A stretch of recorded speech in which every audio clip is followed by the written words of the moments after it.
बड़ी सुंदर कथा है। जब भगवान श्री कृष्ण महाभारत युद्ध में अर्जुन को गीता सुनाने लगे तो अर्जुन भगवान के चरणों में बैठकर गीता को सुन रहे थे। अर्जुन भगवान के चरणों में बैठकर के गीता को सुन रहे थे और श्री हनुमान जी महाराज बोले, हनुमान जी महाराज अर्जुन के रथ की ध्वजा में बैठे हुए थे। अर्जुन के रथ की जो ध्वजा है उस ध्वजा में हनुमान जी विराजते हैं, इसीलिए अर्जुन के रथ का नाम कपिध्वज रथ है। कपिध्वज रथ, जैसे भगवान के रथ का नाम गरुणध्वज रथ है, भगवान के रथ में गरुण जी विराजते हैं, गरुणध्वज रथ। अर्जुन के रथ का नाम है कपिध्वज। कपिराज हनुमान जी महाराज अर्जुन के रथ की ध्वजा में विराजे थे। तो ध्वजा में बैठे बैठे हनुमान जी भी सुन रहे थे और भगवान सुना रहे थे।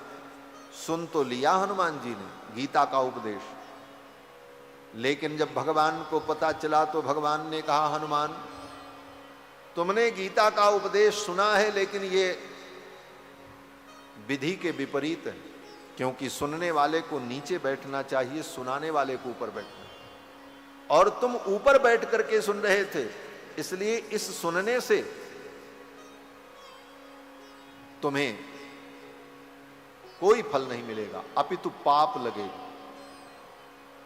जिस गीता को अर्जुन ने सुना उसी गीता को हनुमान जी ने भी सुना, लेकिन हनुमान जी को पुण्य नहीं मिला। भगवान ने कहा तुमने अपराध किया, ऊपर बैठ करके गीता सुनी, अब इसका प्रायश्चित तुम्हें करना होगा, तुम्हें पिशाच बनना पड़ेगा। हनुमान जी को कुछ दिनों के लिए पिशाच योनि की प्राप्ति हुई। हनुमान जी ने कहा इसका प्रायश्चित कैसे होगा? हनुमान जी से भगवान ने कहा इस गीता के ऊपर एक भाष्य की रचना करो, जब भाष्य की रचना करोगे तो तुम्हारा प्रायश्चित हो जाएगा और पुनः तुम अपने स्वरूप में प्रतिष्ठित हो जाओ। तो हनुमान जी ने गीता के ऊपर एक भाष्य लिखा जिसका नाम पैशाच भाष्य। तो हनुमान जी महाराज ऊपर बैठ करके गीता सुने तो उन्हें फल प्राप्त नहीं हुआ, अपितु उन्हें पिशाच का रूप धारण करना पड़ा। तो सुनाने वाला व्यक्ति नीचे हो और सुनने वाले का आसन ऊपर हो तो ये वैपरीत्य, ये विपरीत स्थिति अमंगल कारक होती।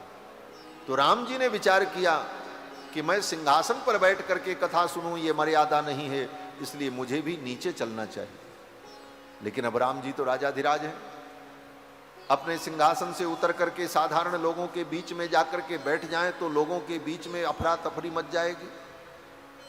तब राम जी ने क्या किया? वाल्मीकि जी लिखते हैं कि जब लवकुश कथा का वर्णन करने लगे और सुनने वाले श्रोता कथा में निमग्न हो गए, कथा में डूब गए, सुनने वाले किसी को ध्यान नहीं रहा कि कौन आ रहा है कौन जा रहा है, तब धीरे से राम जी उठे और अपने सिंहासन से उठकर जाकर के साधारण लोगों के बीच में बैठ गए जहां पर साधारण लोग बैठे थे, और वहीं बैठ करके राम जी ने इस संपूर्ण रामायण को श्रवण किया। ये राम जी की मर्यादा है। वाल्मीकि जी कहते हैं कि ततस्ततौ राम वच वगायताम, ततस्तुतौ राम वच प्रचोदिता वगायताम मार्ग विधान संपदा, सचापि राम परिषद गतः सनैर बुभूषया सक्तमना बभूव। सचापि राम परिषद गता, राम जी अपने सिंहासन से उतरकर परिषद में, लोगों के बीच में, साधारण लोगों के बीच में जाकर के बैठ गए और वहीं बैठ करके कथा श्रवण करने लगे। और कथा सुनते हुए राम जी दत्तचित्त हो गए। अब थोड़ी सी बात, एक यहां पर प्रश्न है, ये कथा किसकी है? ये कथा किसकी है? बोलो भाई, हैं? राम जी की। ये कथा किसकी है? बोलो, राम जी की। तो राम जी की कथा है तो फिर राम जी क्यों सुन रहे हैं? प्रश्न तो ये, अपनी कथा नहीं सुननी चाहिए। जो अपनी कथा सुनता है वह उत्तम पुरुष नहीं होता। अपनी प्रशंसा जिसको प्रिय लगती है वो उत्तम पुरुष नहीं होता। शास्त्र का वचन है कि धीरोदात्त अविकथन, जो उत्तम पुरुष होता है वह अपना चरित्र नहीं सुनता, अपनी प्रशंसा नहीं सुनता। तो राम जी तो मर्यादा पुरुषोत्तम है, फिर राम जी अपना चरित्र क्यों सुन रहे हैं? इस प्रश्न का क्या उत्तर होगा? तो इस प्रश्न का उत्तर वाल्मीकि जी देते हैं। वाल्मीकि जी कहते हैं कि राम जी जो सुन रहे हैं ना, ये राम जी अपना चरित्र नहीं सुन रहे हैं। बोले तो ये रामायण राम जी का चरित्र नहीं है? वाल्मीकि जी कहते नहीं, ये रामायण राम जी का चरित्र नहीं है। बोले तब किसका चरित्र है? वाल्मीकि जी कहते हैं ये रामायण सीता जी का पावन चरित्र है। कृष्णम रामायणम काव्यम सीतायाश्चरितम महत्, ये सीता जी का महान चरित्र है। कहने के लिए दुनिया में रामायण राम जी का चरित्र है, लेकिन वाल्मीकि जी कहते हैं ये रामायण तो सीता जी का पावन पवित्र चरित्र है। और सीता जी के चरित्र पर लोगों ने संदेह किया, उस संदेह को दूर करने के लिए ही तो महर्षि वाल्मीकि ने ये रामायण की रचना की।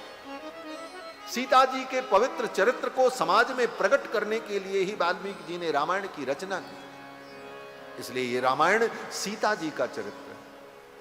वाल्मीकि जी लिखते हैं कि कृत्स्नम रामायणम काव्यम, ये संपूर्ण रामायण काव्य सीतायाश्चरितम महत्, ये सीता जी का महान चरित्र है। और सीता जी के महान चरित्र को राम जी सुन रहे हैं और अपनी प्रजा को सुना रहे हैं कि प्रजा भी सुन ले। जिस सीता के ऊपर लोगों ने संदेह किया, उस सीता का चरित्र कितना पवित्र है, ये समाज जिस दिन जान जाएगा तो लोगों के मन का संदेह दूर हो जाए। लोगों के मन का संदेह दूर हो जाए। सीता जी के चरित्र के विषय में लोगों को जो संदेह है, अयोध्या के लोगों को, उस संदेह को दूर करने के लिए वाल्मीकि जी ने रामायण की रचना की और लवकुश ने अयोध्या में राम जी के दरबार में सुनाया। एक व्यक्ति ने कहा जब ये सीता जी का चरित्र है तो इसका नाम तो सीतायन होना चाहिए था, इसका नाम रामायण क्यों रखा वाल्मीकि जी ने? और जब सीता जी का चरित्र है तो इसका नाम लिख देते सीतायन, फिर इसका नाम रामायण क्यों रखा? बोले बात सही है। रामायण इसलिए रखा कि रामायण का मतलब राम जी का चरित्र नहीं, रामायण का मतलब रामस्य अयनम रामायणम, ये राम जी का घर है। अयन माने घर, रामस्य अयनम रामायणम, राम जी का अयन, अयन माने घर। तो राम जी का घर कहां है? बोले सीता जी के इसी चरित्र में राम जी निवास करते हैं, ये राम जी का निवास है, राम जी का घर है। इस सीता जी के चरित्र में ही राम जी प्रतिष्ठित हैं। बोले बीच बीच में राम जी की भी कथा आती है। बोले राम जी की कथा इसलिए आती है कि राम जी सीता जी के पति हैं। अब सीता जी के ही इर्द गिर्द घूमते हैं तो उनकी भी चर्चा आएगी ही आएगी, स्वाभाविक है। परंतु प्रधानता सीता जी के चरित्र की। कृत्स्नम रामायणम काव्यम सीतायाश्चरितम महत्, ये सीता जी का महान चरित्र है रामायण महाकाव्य।